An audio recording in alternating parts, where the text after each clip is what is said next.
بسم اللہ الرحمن الرحیم۔ السلام علیکم۔ ایک رات میں مسجد کی تعمیر کا دلچسپ قصہ۔ لاہور کی شاہ عالم چوک میں ایک ایسی مسجد واقع ہے جسے ایک رات میں تعمیر کیا گیا تھا۔ اس مسجد کے اتنے قلیل وقت میں تعمیر کی وجہ اور واقعہ بھی انتہائی دلچسپ اور ایمان افروز ہے۔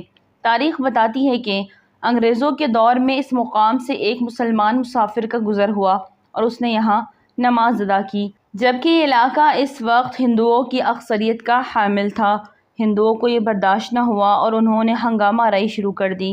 معاملہ عدالت تک جا پہنچا اور وہاں ہندوؤں کا موقف تھا کہ اس جگہ پر مندر تعمیر ہوگا، جبکہ مسلمان یہاں مسجد تعمیر کروانا چاہتے ہیں۔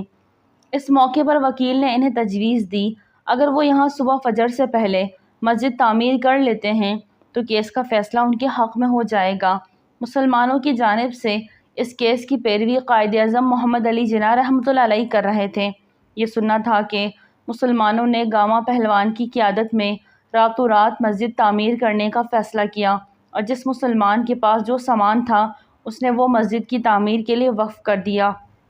یہاں تک کہ خواتین رات بھر اپنے سروں پر پانی رکھ کر لاتی رہیں تاکہ مسجد کی تعمیر ممکن ہو سکے۔ دوسری جانب مسجد کی تعمیر مکمل ہونے کے بعد عدالت نے بھی مسلمانوں کے حق میں فیصلہ سنا دیا۔ یہ مسجد 1917 میں تعمیر کی گئی اور اس کا نام مسجد شب بھر رکھا گیا۔ یہ مسجد 3 مرلے کے رقبے پر تعمیر ہے۔ علامہ اقبال کو جب تیسرے روز اس مسجد کی تعمیر کا پتہ چلا تو آپ یہاں تشریف لائے اور بہت خوش ہوئے، اور یہی وہ موقع تھا جب انہوں نے یہ مشہور شعر کہا: مسجد تو بنا دی شب بھر میں ایمان کی حرارت والوں نے، من اپنا پرانا پاپی ہے برسوں میں نمازی نہ بن سکا۔